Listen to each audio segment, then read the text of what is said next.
Hello नमस्कार, welcome to inculcate learning. So laws of heredity या laws of inheritance भी बोल दिया जाता है, उसकी बात करेंगे। Theories of mechanism of heredity की बात करेंगे। अब पॉइंट ये है कि कई जो टॉपिक्स हैं वो हमें किस लिए पढ़ने पड़ते हैं, ताकि हमें उनके नाम जो है उसके अंदर, जो साइकोलॉजिस्ट के या जिसने भी उस पर काम किया है उनके नाम हमें पता हो, ताकि एलिमिनेशन मेथड से कई बार क्वेश्चंस जो है वो बहुत अच्छे से सोल्व हो जाते हैं। सो हमें अगर थोड़ी सी इंफॉर्मेशन होगी बेसिक, तो हम बाकी चीजें सोल्व कर पाएंगे। So this is presented by me Raveena. अगर आपको वीडियोस इन्फॉर्मेटिव लग रही हैं तो लाइक शेयर और सब्सक्राइब जो आप इनकलकेट लर्निंग को कर सकते हैं। लॉज ऑफ हेरिडिटी की बात करें तो laws of similarity, law of variation, law of regression, ये तीन लॉ हैं। इनके नाम आपको याद होने चाहिए। जैसा कि नाम बता रहा है वैसा ही जो है उस लॉ में डिफाइन किया गया है। लॉ ऑफ सिमिलैरिटी क्या है कि जो रिजेम्बलेंस होती है पेरेंट्स की, जो बच्चों में आ जाती है, जो हेरिडिटी हो गई क्योंकि इनहेरिट कर रहे हैं बच्चे उस चीज को, और जो रिजेम्बलेंस होगी, फॉर एग्जाम्पल पेरेंट्स की हाइट काफी अच्छी है और बच्चे की हाइट भी उतनी ही चली गई, सो वो क्या है, लॉ ऑफ सिमिलैरिटी या रिजेम्बलेंस। लॉ ऑफ वेरिएशन क्या है, चेंज होना, कि पेरेंट्स की हाइट बहुत अच्छी थी, बच्चे की हाइट जो है वो कम रह गई, या पेरेंट्स की हाइट कम थी, बच्चे की हाइट ज्यादा होगी, तो वो वेरी कर गई चीजें। लॉ ऑफ रिग्रेशन ये थोड़ा सा डिफरेंट हो जाता है। इसका कहना according to law of regression क्या हो जाता है कि कोई भी ट्रेट अगर पेरेंट्स में है, सो वो ट्रेट अगर एक्सट्रीम में है, फॉर एग्जांपल किसी का बच्चा, किसी का पेरेंट्स जो है वो बहुत अच्छा साइंटिस्ट है, ये काफी ग्रेट फेमस इंसान है, वो फेमस पर्सनैलिटी है, बच्चा उस लेवल तक जा सकता है, जाने की उसमें क्षमता होती है। लेकिन दूसरी चीज क्या बताई इन्होंने, अगर किसी का पेरेंट्स या जैसे कोई रेहड़ी वाला है, या किसी का भी पेरेंट्स जो है वो कम है इंटेलेक्चुअल लेवल पे, अगर हम बात करें, सो बच्चे का क्या होता है, वो उससे ऊपर जा सकता है। तो वो क्या है कि बहुत ज्यादा और बहुत कम ऐसे नहीं होते हैं बच्चे, एवरेज लेवल जो होता है ना हेरिडिटी का, तो जो ट्रेट का ट्रांसमिशन होता है वो एवरेज लेवल पे होता है। तभी तो कई बार हम सुनते हैं ना कि जो है किसी रिक्शा वाले की बेटी या रिक्शा वाले का बेटा जो है वो आईएएस बन गए। सो वो क्या चीज है कि वो अबो यानी एवरेज से, क्योंकि वो बिलो एवरेज थी जो पेरेंट्स थी, लेकिन वो एटलीस्ट एवरेज तक या उससे ऊपर पहुंचने की कोशिश करते हैं, उनमें हेरिडिटी होती है इतनी। यानी कि for any trait under transmission through hereditary mechanism there is a tendency to move towards the average rather than average से बहुत ज्यादा ऊपर या बहुत ज्यादा नीचे। सो ये रिग्रेशन है कि बहुत ज्यादा जो है डिफरेंस नहीं होगा।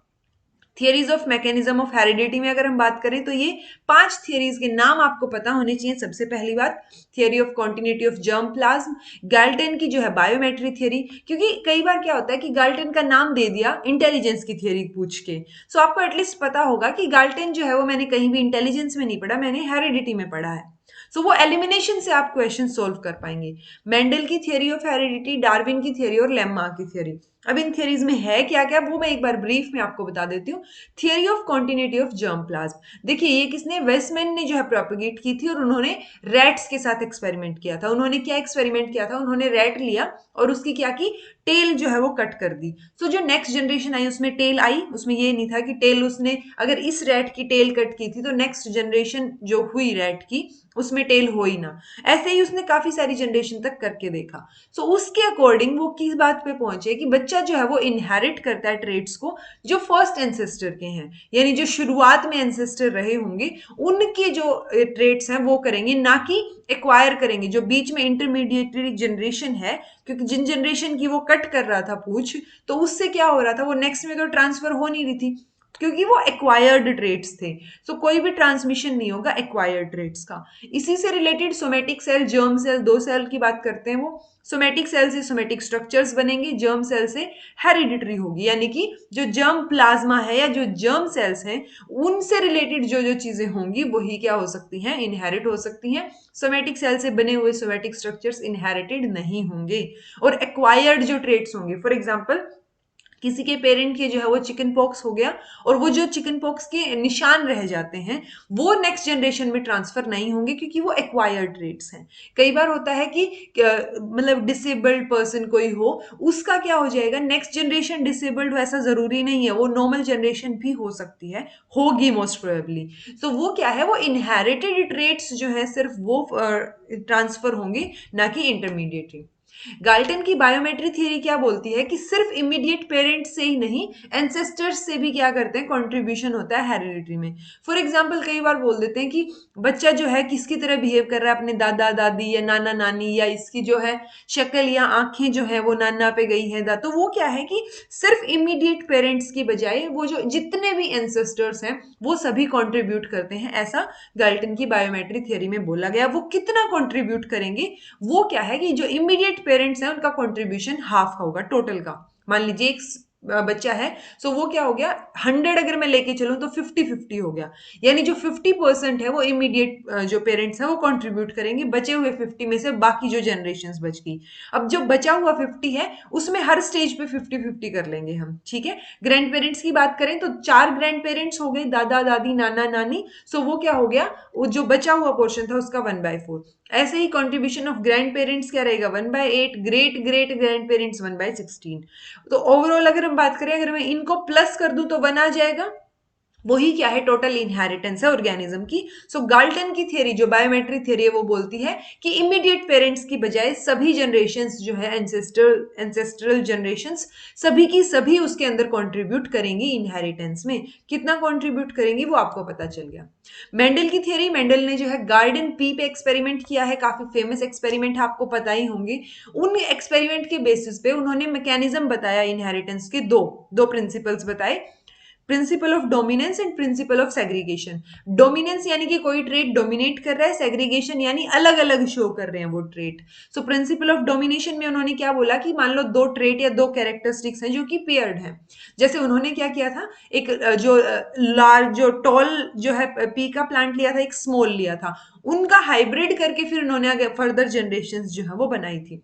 सो प्रिंसिपल ऑफ डोमिनेंस में क्या है कि दो में से एक ट्रेट या एक कैरेक्टर जो है वो डोमिनेंट होगा, और वही डोमिनेंट कैरेक्टर जो है वो फिर बच्चे में दिखेगा या ऑफ स्प्रिंग में दिखेगा अकॉर्डिंग टू इनहेरिटेंस, ठीक है। प्रिंसिपल ऑफ सेग्रीगेशन क्या है कि वो बच्चे में जो ट्रेट आया, जो ऑफ स्प्रिंग में आया जो ट्रेट, उस ट्रेट की वजह से क्या होगा, ये इन्होंने ऑल दो गार्डन पी पे किया था, बट हम इसको कनेक्ट कर सकते हैं कहीं ना कहीं पे ह्यूमन बींग से। सो वो ऑफ स्प्रिंग में क्या आया, जो डोमिनेंट ट्रेट था। अब डोमिनेंट ट्रेट किस में आया है, वो हाइब्रिड में आया है, दो मिला के एक बना, हाइब्रिड में जो ट्रेट था डोमिनेंस वो आ गया। अब इस हाइब्रिड से आगे जो फर्दर जनरेशंस बनेंगी, ऐसा जरूरी नहीं है कि वो सारे के सारे डोमिनेंट, सारे ही सारे जो जनरेशंस हैं उनमें डोमिनेंट रहे वो कैरेक्टर। एक पॉइंट आएगा जब वो सेग्रीगेट होंगे, यानी जो स्मॉल या जो टॉल और जो छोटा पौधा उन्होंने लिया था, वो एक पॉइंट पे आके अलग अलग कैरेक्टरिस्टिक्स अपनी जो है वो दिखाने की कोशिश करेंगे। तो एक पॉइंट पे आके वो जो ट्रेट्स हैं वो क्या होंगे, सेग्रीगेट होना शुरू हो जाएंगे।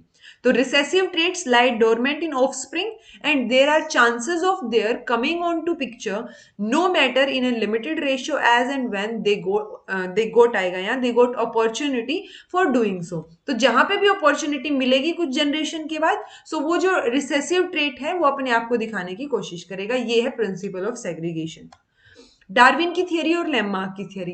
डार्विन ने बोला था सर्वाइवल ऑफ द फिटेस्ट, जैसे कि डायनासोर अपने नेचर में सर्वाइव नहीं कर पाए, फिट नहीं हो पाए, इसीलिए वो अब एग्जिस्ट नहीं करते, ठीक है। तो जो एग्जिस्ट जो सर्वाइव नहीं, जो जो फिट नहीं होना चाहेगा बेसिकली, तो वो क्या करेगा, या तो वेनिश हो जाएगा या बहुत बुरी हालत होगी, अनसेटिस्फैक्ट्री लाइफ जो है वो उसकी हो जाएगी। ये डार्विन ने बोला कि नेचर के अकॉर्डिंग आपको फिट होना पड़ेगा। लेमार्क ने बोला कि कुछ एक, उन्होंने एम्फेसाइज किया किस पे, कि स्पीशीज की एक इनवर्ड अर्ज होती है जो कि अपने आप को एनवायरमेंट जो चेंज हो रहा है एनवायरमेंट उसमें एडजस्ट करने की कोशिश करती है। एग्जाम्पल इन्होंने क्या दिया, जिराफ का। और ये बोलते हैं कि ये जो इन्होंने जिराफ के एग्जाम्पल में क्या बोला कि जो फर्स्ट जहां पे उसको जिराफ को लगा होगा कि अब जो है कहीं पे भी बची नहीं है खाने की चीजें, तो उसने कोशिश की, वो लंबी गर्दन जो उसकी एकदम से तो हुई नहीं, तो उसने कोशिश की वो कि वो वहां तक टहनियों तक पहुंच पाए। नेक्स्ट जनरेशन में थोड़ा चेंज हुआ, उससे नेक्स्ट में चेंज हुआ, एक पॉइंट पे आके ये उनका इनहेरिडिटरी कैरेक्टर बन गया कि जिराफ की जो है वो नेक्स्ट जनरेशन में भी जो क्या इनहेरिट हो गई, जो उन्होंने एक अडेप्टेशन ली थी वो नेक्स्ट जनरेशन में इनहेरिट हो गई। सो वो उस स्पीशीज की इनवर्ड अर्ज थी, यानी वो चाहते थे अपना इन अंदर से, और वो फिर इनहेरिट होनी शुरू हो गई। सो लेमार्क ने क्या फोकस किया है, उस इनवर्ड अर्ज पे और उस इनहेरिटेंस पे फोकस किया है। और डार्विन ने क्या किया है, survival of the fittest according to nature. So वो नेचुरल फिनोमिना जो है वो किसने, डार्विन ने फोकस किया। तो ये थी थियरीज हेरिडिटी की। आपको इनके बारे में बेसिक आइडिया जो है वो होना चाहिए, ताकि आप क्वेश्चंस जो है वो इजीली सोल्व कर पाए। So this was all about today. Thank you so much for watching.